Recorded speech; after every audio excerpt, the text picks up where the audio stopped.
Shalom warga kerajaan, selamat pagi. Apa kabar Bapak Ibu Saudara semuanya pada pagi hari ini? Tidak terasa kita ada di minggu yang kedua di bulan September. Luar biasa pemeliharaan Tuhan buat setiap kita. Saya menyambut Bapak Ibu Saudara yang baru pertama kali beribadah bersama-sama dengan kami dalam ibadah raya GBI Rock Malaysia, ibadah raya online.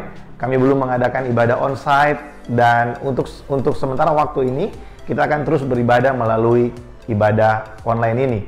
Saudara, saya mengajak Bapak Ibu Saudara untuk ikut dalam Zoom Fellowship pukul 7 nanti sore. Saudara bisa menghubungi nomor WhatsApp yang ada di layar Saudara. Mari sama-sama kita join untuk kita saling menguatkan, berbagi kesaksian, dan kita juga akan saling mendoakan setelah fellowship kita. Dan saya mengingatkan Bapak Ibu Saudara, di gereja kita ada program doa fajar setiap hari pukul 5:15 pagi. Saudara bisa menyaksikan melalui YouTube channel GBI Rock Malaysia dengan link yang ada di bawah ini. Nah saudara, pagi hari ini mari sama-sama kita buka hati kita untuk kita sama-sama beribadah kepada Tuhan. Mari kita datang dengan hati yang rindu, lapar dan haus akan Tuhan. Saya yakin dan percaya setiap kita membuka hati dimanapun kita berada hari ini, kita percaya bahwa kuasa Roh Kudus tidak bisa dibatasi dengan ruang dan waktu. Saat kita buka hati menyembah Dia, maka saudara akan mengalami perubahan karena lawatan Roh Kudus dalam kehidupan saudara. Mari kita berdoa. Bapa, kami bersyukur buat hari ini, terima kasih buat perlindungan-Mu yang ajaib dalam kehidupan kami. Pagi hari ini kami datang dengan ucapan syukur untuk semua yang sudah Tuhan kerjakan dalam hidup kami. Kami percaya bahwa tidak ada rencana-Mu yang jahat, dan kalau kami boleh ada sampai pagi hari ini adalah bukti dari penyertaan Tuhan buat setiap kami. Kami membuka hati kami selebar-lebarnya bagi Engkau. Kami sambut kehadiran-Mu pagi hari ini dalam kehidupan kami, dalam ibadah raya kami pagi hari ini. Dimanapun umat-Mu berada ya Tuhan, Engkau melawat setiap kami. Karena ada kuasa yang tidak bisa dibatasi dengan ruang dan waktu. Itulah kuasa Roh Kudus dalam kehidupan kami. Kami bersyukur Bapa, sembuhkan yang sakit, kuatkan yang lemah, pulihkan yang terluka pagi hari ini Tuhan. Biar setiap kami mengalami Engkau pagi hari ini dalam ibadah kami. Terpujilah nama-Mu Bapa, di dalam nama Yesus kami berdoa. Amin. Saudara, jangan lupa mematikan setiap notifikasi untuk sosial media kita supaya kita bisa beribadah dengan fokus pagi hari ini. Selamat beribadah saudara, Tuhan Yesus memberkati.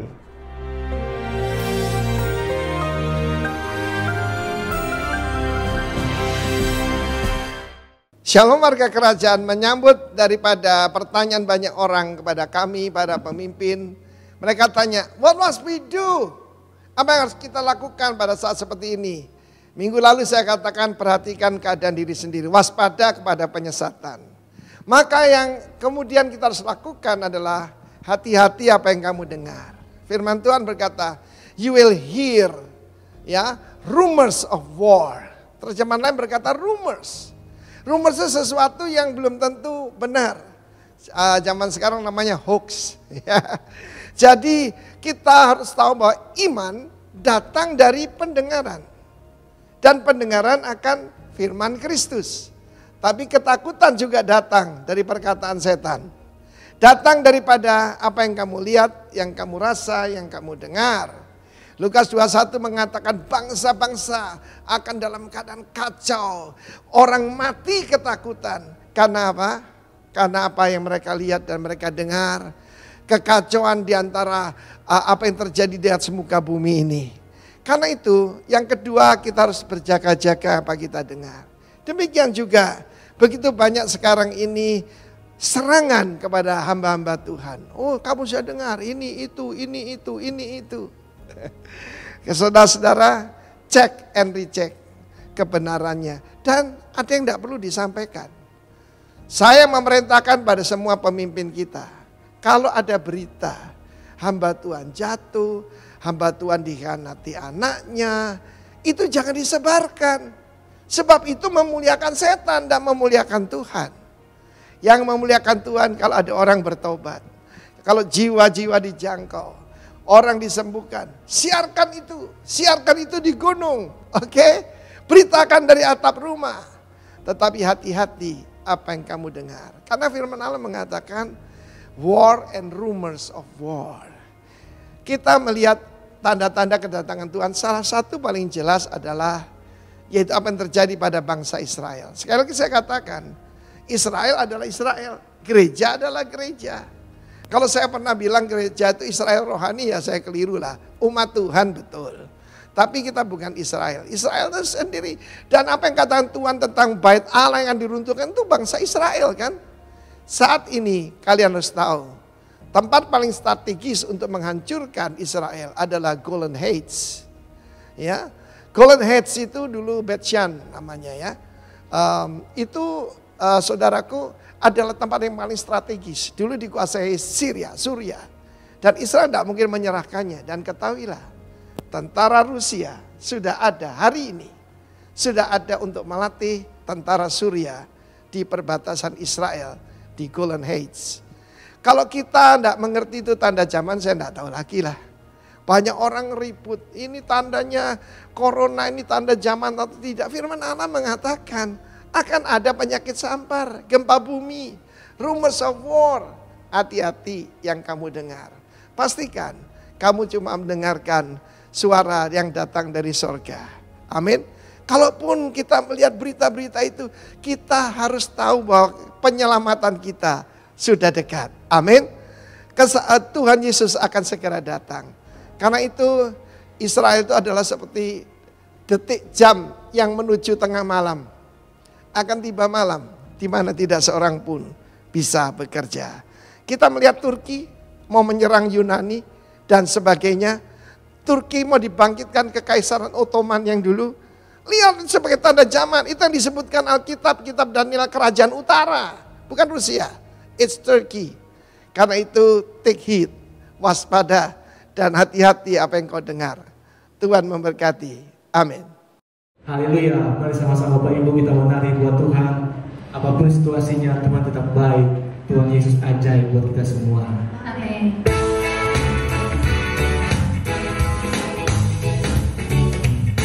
Haleluya.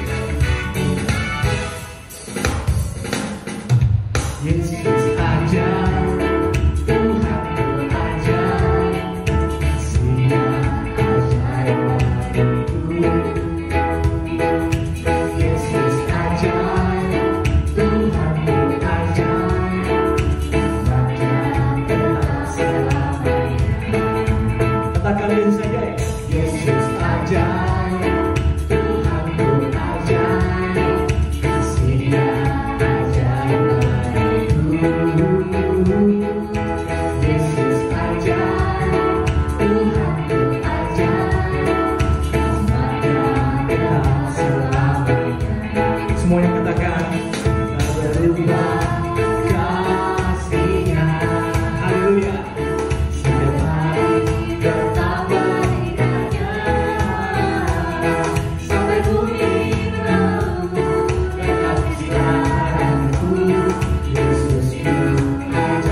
Mari sama-sama kita siapkan hati kita untuk mendengarkan firman Tuhan. Kita angkat penyembahan kita, haleluya Tuhan. Terima kasih Bapa, Engkau saja yang kudus Tuhan. Terima kasih Tuhan.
Bapak Ibu Saudara, pagi hari ini kita akan dilayani oleh seorang hamba Tuhan yang luar biasa dari ICC yang ada di kota Bandung. Beliau adalah Pastor Victor Waang. Saya yakin dan percaya setiap kita udah sering dengar nama ini. Dan kita pasti akan diberkati sekali pagi hari ini oleh Kak Victor. Saya mengucapkan terima kasih kepada Kak Victor yang sudah menjadi berkat buat kami pagi hari ini. Dan terima kasih buat pembelajaran, buat setiap masukan, buat setiap hal yang Kak Victor berikan buat saya dan buat gereja kami, teman-teman pelayan yang ada di tempat ini. Mari kita sambut dengan meriah Pastor Victor Waang. Haleluya. Shalom GBI Rock Malaysia, terima kasih buat kesempatannya. Juga shalom buat Pastor Edward Ratulangi yang saya tahu sebentar lagi akan menikah. Semangat. Dan hari ini saya dikasih tema yang akan saya kasih judulnya adalah Commit to Your Church, komitmen kepada gereja di mana kita ada pada hari ini. Nah, gereja adalah sebuah keluarga dan kita semua terikat dalam satu yang namanya keluarga. Dan Tuhan mau kita ada tinggal di dalam sebuah keluarga. Mazmur 92 ayat yang ke-14. Mereka yang ditanam di bait Tuhan akan bertunas di pelataran Allah kita. Saya akan bacakan terjemahan New King James Version-nya. Those who are planted in the house of the Lord shall flourish in the courts of our God. Planted artinya tertanam. Tahukah Bapak Ibu Saudara, untuk membangun sesuatu yang besar untukmu secara pribadi, pernikahan, pekerjaan, bahkan pelayanan, kita perlu membangunnya di dalam sebuah komitmen. Komitmen is a seed of greatness. Komitmen itu benih untuk terjadi sesuatu yang besar. Nah, komitmen beda dengan nekat. Nekat itu sesuatu yang diputuskan karena perasaan. Tapi komitmen diputuskan karena sebuah keyakinan. Dan tahukah Bapak Ibu Saudara bahwa hari-hari ini komitmen barang langka, susah didapatinya. Ada banyak orang ingin cepat kaya, nggak mau kerja keras, jadi ke orang pintar. Ada orang yang ingin menikmati hubungan seks tanpa menikah, ada yang namanya free sex. Bahkan ada orang yang ingin bertumbuh, tapi kerjanya keliling-keliling gereja, dari satu gereja ke gereja lain. Nah, orang yang seperti ini tidak akan dapat bertumbuh. Nah, kita lihat dari Rut 1 ayat yang ke-1 sampai yang ke-2. Saya akan banyak share dari Rut hari ini. Pada zaman para hakim memerintah, ada kelaparan di tanah Israel. Lalu pergilah seorang dari Bethlehem Yehuda beserta istrinya dan kedua anaknya laki-laki ke daerah Moab untuk menetap di sana sebagai orang asing. Nama orang itu ialah Elimelek. Nama istrinya Naomi. Dan nama kedua anaknya Mahlon dan Kilion. Semuanya orang-orang Efrata dari Bethlehem Yehuda. Dan setelah sampai ke daerah Moab, diamlah mereka di sana. Apa artinya Bethlehem? Bethlehem artinya the house of bread, rumah roti. The house of feeding, rumah untuk makan. The house of living word, rumah di mana ada firman Tuhan yang hidup. Lalu apakah artinya Moab? Moab artinya rebellion atau against, memberontak, melawan. Lanjutkan. Rut 1 yang ketiga sampai yang kelima. Kemudian matilah Elimelek suami Naomi sehingga perempuan itu tertinggal dengan kedua anaknya. Keduanya mengambil perempuan Moab. Yang pertama bernama Orpa, yang kedua bernama Rut. Dan mereka diam di situ kira-kira 10 tahun lamanya. Lalu matilah juga keduanya, yakni Mahlon dan Kilion. Sehingga perempuan itu kehilangan kedua anaknya dan suaminya. Wow. Apa artinya Orpa? Orpa itu artinya stubborn, keras kepala. Rut artinya friend, orang yang bersahabat. Kita lanjutkan. Rut 1 ayat ke-8 sampai yang ke-9. Berkatalah Naomi kepada kedua menantunya itu, pergilah, pulanglah masing-masing ke rumah ibunya. Tuhan kiranya menunjukkan kasihnya kepadamu seperti yang kamu tunjukkan kepada orang-orang yang telah mati itu dan kepadaku. Kiranya atas karunia Tuhan kamu mendapat tempat perlindungan masing-masing di rumah suaminya. Lalu diciumnyalah mereka, tetapi mereka menangis dengan suara keras.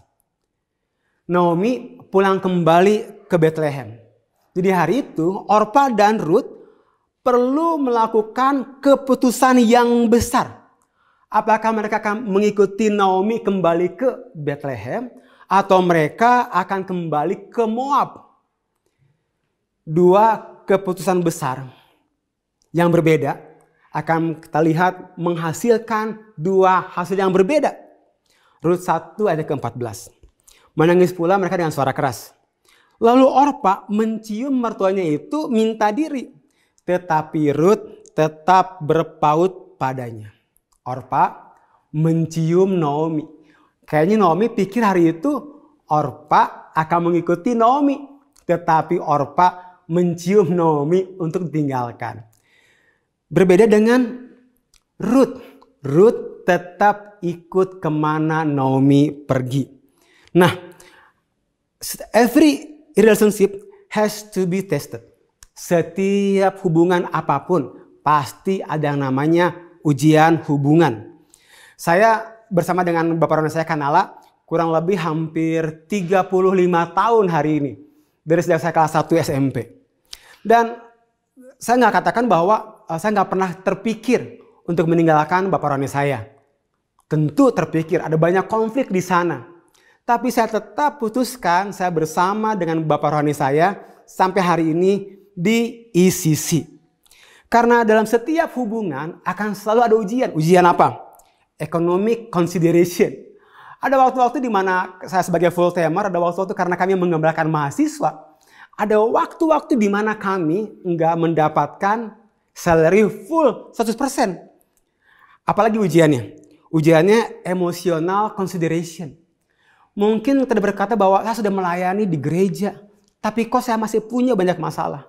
Saya sudah melayani di gereja, tapi kok saya belum dapat jodoh sampai hari ini. Atau mungkin juga ada criticism and gossip consideration. Mungkin ada kritikan buat hidup kita. Saya nggak pernah lupa, satu kali saya pelayanan di sebuah kota, dan waktu saya mau khotbah, tiba-tiba tangan saya ditarik. Dikatakan, Pastor Victor, saya mau tanya. Katanya di gerejanya Pastor Victor, perjamuan kudusnya pakai darah ya? Saya kaget. Karena hari itu kita ibadahnya di sebuah diskotik. Saya katakan tentu tidak. Saya nggak pernah mengambil perjamuan kudus menggunakan darah kambing. Enggak dong. Emangnya saya ini vampir, peminum darah? No, kami tetap menggunakan anggur biasa. Tapi dalam ujian akan selalu ada namanya ujian hubungan. Economic consideration, emotional consideration, atau mungkin juga criticism and gossip consideration. Kidung Agung 8 ayat yang ke-7a. Air yang banyak tak dapat memadamkan cinta. Sungai-sungai tak dapat menghanyutkannya. Saya berdoa.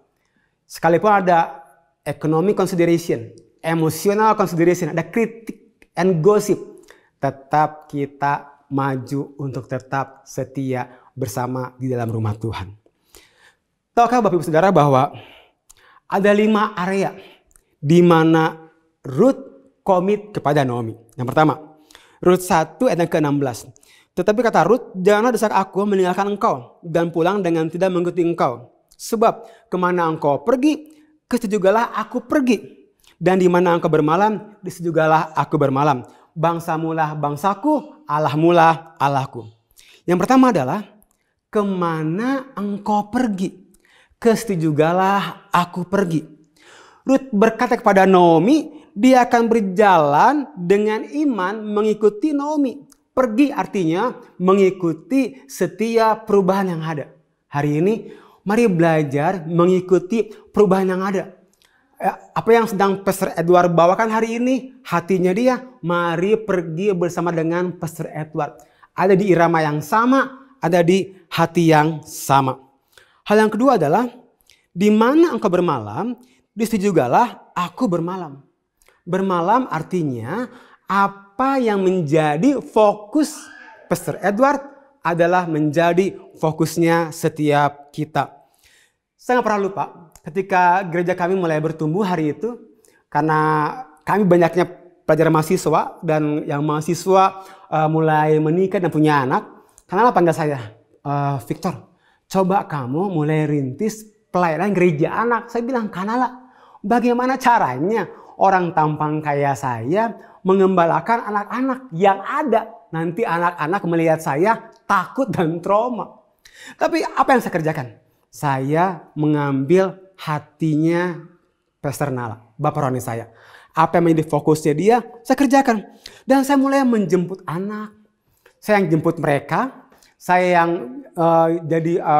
yang bawa firmannya juga. Saya kerjakan bertahun-tahun, bahkan dulu nggak ada orang yang mengundang saya untuk bicara di conference ataupun KKR. Tapi hari itu saya buat KKR sendiri, KKR Gereja Anak. Inilah pertama kali saya bicara di sebuah KKR di depan anak-anak. Yang ketiga adalah bangsa mula, bangsaku.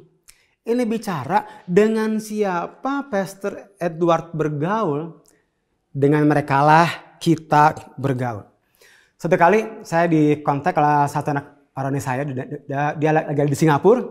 Dia berkata, Kak Victor, saya lagi di Singapura nih. Saya gereja di mana ya? Saya tanpa pikir panjang. Saya katakan, tentu dong kamu ke City Harvest Church. Kenapa? Karena Bapak Roni saya dibapai oleh Pastor Konghi. Yang keempat adalah Allah mula, Allahku. Ini bicara soal pewahyuan. Pewahyuan apa yang Pastor Edward terima? Mari berjalan dengan pewahyuan yang sama. Kalau Ruth dia pulang ke Moab, maka Ruth akan menyembah Habal, allahnya Moab. Tapi karena Ruth meninggalkan Moab, dia pergi bersama dengan Naomi, dia menyembah allahnya Israel. Apapun yang menjadi visinya Kanala, menjadi visinya saya.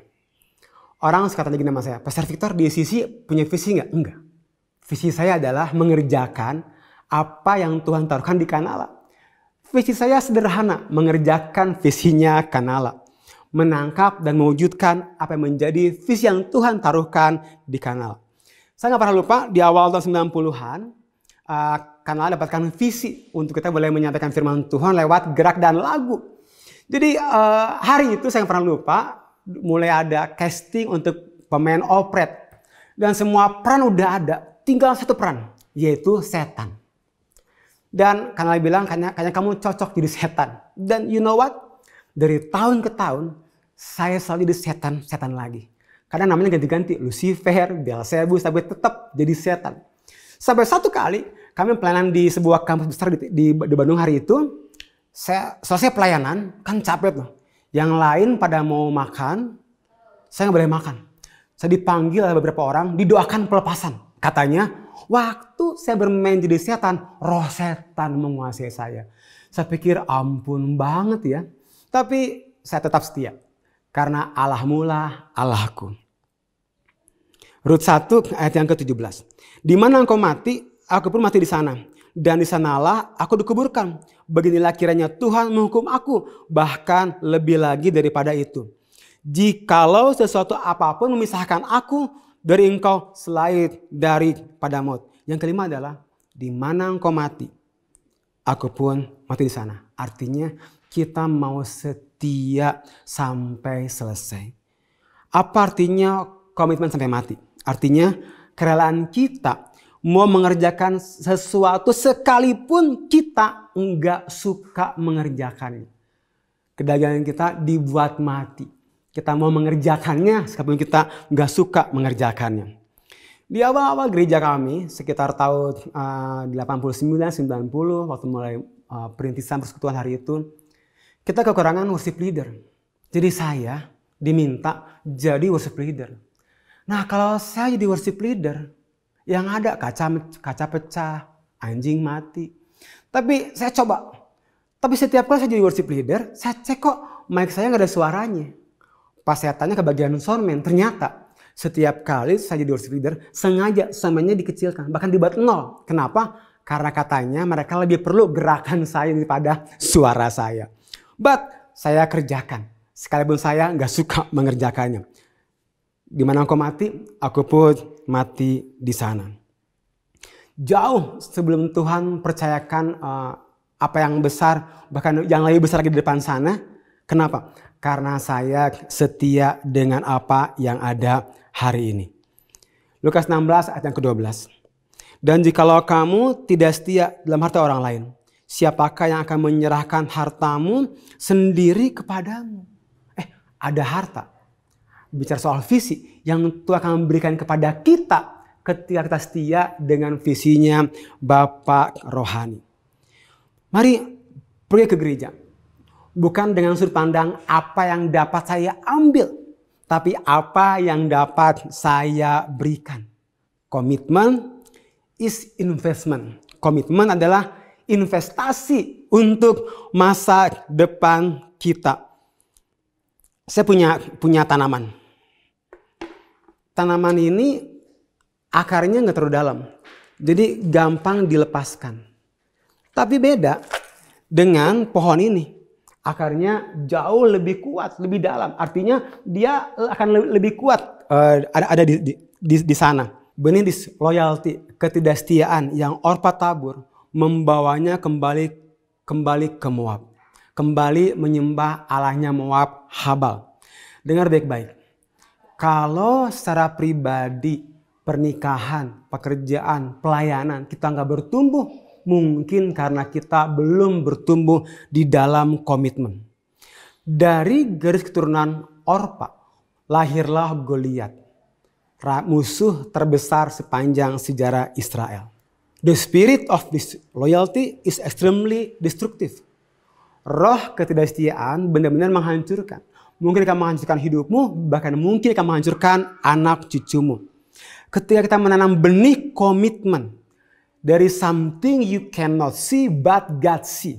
Waktu kita setia dalam komitmen secara pribadi, pernikahan, pekerjaan, bahkan pelayanan, ada sesuatu yang engkau nggak dapat lihat, tapi Tuhan lihat.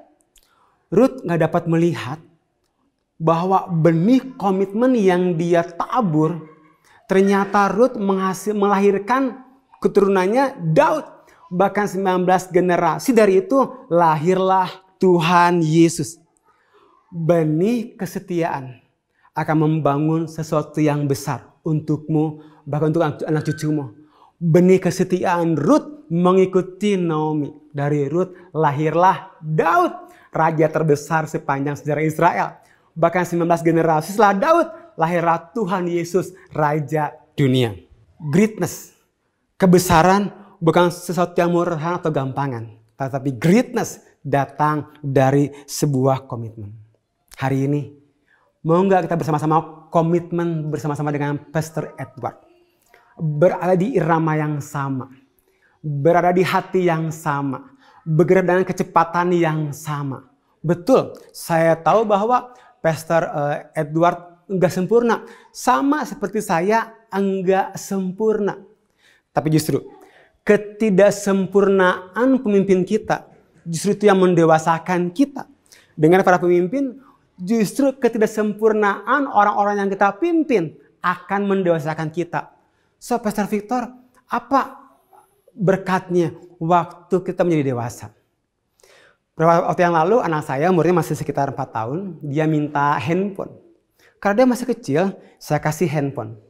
Saya kasih dia handphone mainan. Kenapa? Karena dia masih kecil. Tapi ketika dia itu besar, mungkin sekitar kelas 1 SMP, saya akan berikan dia handphone beneran. Kenapa? Kedewasaan kita akan menentukan seberapa besar berkat, kepercayaan, kapasitas yang Tuhan akan berikan pada kita. Hari ini, mari mulai belajar komitmen. Mari ada bersama-sama di dalam GBI Rock Malaysia. Tuhan Yesus memberkati. Mari kita berdoa. Bapa di surga, terima kasih buat hari ini. Hari ini kami belajar komitmen. Kami tahu pemimpin kami, bahkan diri kami, bahkan orang yang kami pimpin belum sempurna.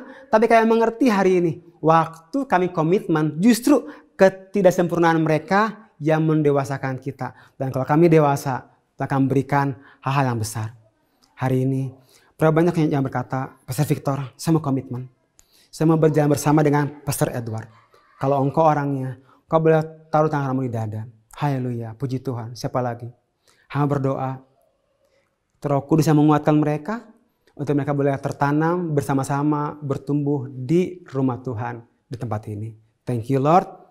Terus berdoa juga buat Pastor Edward, buat persiapan pernikahannya. Kami percaya penjagaan Tuhan, juga berkat Tuhan yang akan mencukupkan mereka. Bahkan apa yang gak pernah dilihat, itu yang Tuhan berikan buat Pastor Edward dan istrinya nanti. Thank you Lord, dalam nama Yesus, amin. Saudara, mari sama-sama kita berdoa. Kita akan berdoa buat bangsa dan negara kita. Indonesia dan juga buat Malaysia. Kita akan berdoa buat penanganan COVID-19 di setiap tempat. Saya yakin dan percaya ada kuasa yang sangat luar biasa ketika orang-orang percaya berdoa bersama-sama. Mari kita berdoa. Tuhan, terima kasih Tuhan buat pagi hari ini. Dimanapun umat-Mu berada pagi hari ini, kami menyatukan hati kami. Kami datang membawa bangsa dan negara kami Indonesia ke dalam tangan-Mu. Kami bersyukur Tuhan buat perlindungan-Mu terhadap anak-anak-Mu yang ada di Indonesia. Kami percaya bahwa Engkau mengasihi bangsa kami. Kami percaya bangsa kami ada dalam rencana-Mu, ada dalam hati-Mu, ada dalam pikiran-Mu. Pagi hari ini kami berdoa melepaskan damai sejahtera Allah, shalom buat Indonesia. Di setiap kota Tuhan, di dalam nama Yesus.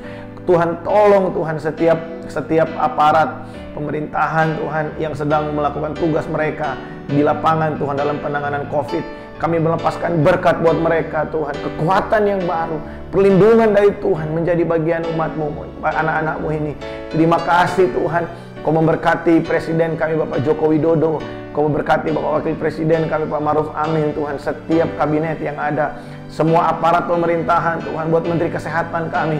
Tuhan, Engkau berikan hikmat kepada mereka, juga buat tim gugus tugas Tuhan, supaya setiap keputusan yang diambil adalah keputusan yang terbaik, supaya bangsa kami bisa terlepas dari COVID-19 ini Tuhan. Oh Tuhan, kami berdoa di dalam nama Yesus, menyerahkan bangsa dan negara kami ke dalam tangan-Mu. Kami tahu Indonesia ada dalam rencana-Mu, Indonesia ada dalam hati-Mu, ada dalam pikiran-Mu. Pagi hari ini Tuhan kami berdoa juga memberkati Malaysia Tuhan. Terima kasih Tuhan buat tempat di mana kami bisa belajar, kami bisa bekerja, kami bisa tinggal dengan keluarga kami. Terima kasih Tuhan buat Malaysia yang semakin hari Tuhan semakin pulihkan. Kami percaya Tuhan ada lawatan Tuhan yang sedang terjadi buat Malaysia. Bangkitkan generasi-generasi yang cinta Tuhan di bangsa ini. Berkati pemerintahan bangsa ini Tuhan. Biar Tuhan ada anak-anak Tuhan yang duduk di pemerintahan, dan lewat anak-anak Tuhan yang ada di pemerintahan, nama-Mu dipermuliakan atas bangsa ini Tuhan. Terima kasih Bapa, terima kasih Tuhan. Kami berdoa buat hamba-Mu Pastor Victor Waang yang pagi hari ini luar biasa menjadi berkat buat setiap kami. Kami menyerahkan hamba-Mu ini ke dalam tangan-Mu. Mari terus Engkau percayakan lebih lagi Tuhan. Tuhan, Engkau perlengkapi dia lebih lagi Tuhan. Jadi berkat buat banyak orang lewat kehidupannya, lewat keluarganya Tuhan. Ada banyak keluarga yang dipulihkan. Ada banyak hidup yang dibawa kepada Kristus, mengenal kebenaran. Engkau memberkati pelayanannya Tuhan, keluarganya. Hamba-Mu ini melayani sepenuh hati. Kami percaya Tuhan Engkau menyediakan yang terbaik buat Kak Victor. Terima kasih Tuhan, berkati umat-Mu dimanapun umat-Mu berada. Semua kepala rumah tangga Tuhan yang bekerja, yang berusaha, semua tulang punggung keluarga yang ada di tempat ini, diberkati Tuhan dengan kekuatan yang baru. Di tengah-tengah masa pandemik ini Tuhan, kami percaya ada kuasa darah anak domba Allah yang menjagai anak-anak-Mu, yang mengurapi anak-anak-Mu. Kami lebih dari pemenang, sebab ada Kristus di dalam kami. Tuhan, terima kasih buat pagi hari ini Tuhan. Mari Engkau memberkati setiap kami. Tuhan, terima kasih sepanjang minggu ini Tuhan, ada tangan Allah yang menyertai kami, ada kuasa Roh Kudus yang menyertai kami, ada cahaya wajah Tuhan yang berjalan di depan kami. Terima kasih Tuhan. Bapak Ibu Saudara, mari angkat kedua tangan-Mu. Saudara yang terkasih, mari terimalah berkat dan rahmat dari Allah Bapa, kasih dan cinta dari Tuhan Yesus Kristus, serta persekutuan yang manis dengan Allah Roh Kudus menyertai setiap kita mulai siang hari ini sampai Maranatha Yesus datang pada kali yang kedua. Semua yang terima berkat ini sama-sama kita berkata amin. Haleluya. Saudara, jangan lupa join dalam Zoom fellowship kita nanti sore. Selamat hari Minggu. Tuhan Yesus memberkati.